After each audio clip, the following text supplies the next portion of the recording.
বিশ্বাস করেন, ওয়াল্লাহি আল্লাহর কসম করে বলছি, বিশ্বাস করেন, আপনার ইন্তেকালের পরে 40 দিন সময় লাগবে না এদের আপনাকে ভুলে যেতে। ওয়াল্লাহি আল্লাহর কসম করে বলছি, এই মানুষগুলোর কেউই আপনার প্রকৃত অর্থে আপন নন। আপনার অবস্থানকে তারা ভালোবাসে, আপনাকে তারা ভালোবাসে না। আপনাকে শুধু আপনার রব আল্লাহ ভালোবাসেন।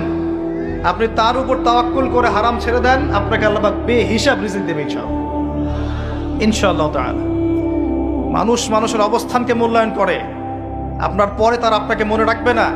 আপনি আমি যদি আজকে পৃথিবীতে নাও থাকতাম, আজকে যদি আমরা পৃথিবীতে নাও থাকতাম, পৃথিবীর ঘূর্ণন কমে যেত না।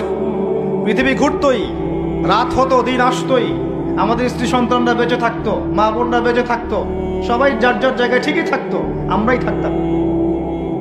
এটাই বাস্তবতা, এটাই দুনিয়ার নির্মম বাস্তবতা। তাহলে এই দুনিয়ার সংক্ষিপ্ত জীবনে কাদের কথা চিন্তা করে আপনি আল্লাহর অবাধ্যতা করছেন?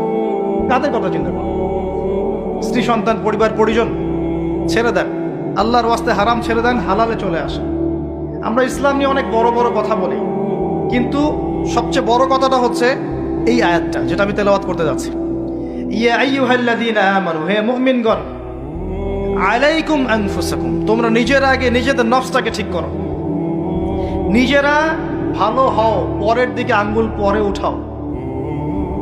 নিজেরা ঠিক হও, নিজে আগে জ্ঞান অর্জন করি, নিজে আগে আমল করি, নিজে আগে হালাল খাই, নিজে পরিবার ঠিক করি, নিজে আমি দিন ইসলামের জন্য ক্ষুদ্র পরিসরে কিছু করার চেষ্টা করি, অন্যের ভুলের দিকে আঙ্গুল পরে উঠাই। দেখবেন ইনশাআল্লাহ প্রত্যেকে যদি নিজের ফিকির করি, আস্তে আস্তে সমাজ ঠিক হয়ে যাবে ইনশাআল্লাহ। নিজে ঠিক না হলে কিচ্ছু ঠিক হবে না। আর নিজে ঠিক না হয়ে মানুষকে ঠিক করতে যাওয়া ঠিক নয়। একটা বাতি যখন জ্বলবে, একটা বাতি থেকে আরো অনেক বাতি জ্বলবে ইনশাআল্লাহ। আল্লাহ পাক আমাদের সবাইকে হালাল রিজিক অন্বেষণ করার তৌফিক এনায়েত করুন, আমিন। যাদের হালাল রিজিকের সমস্যা আছে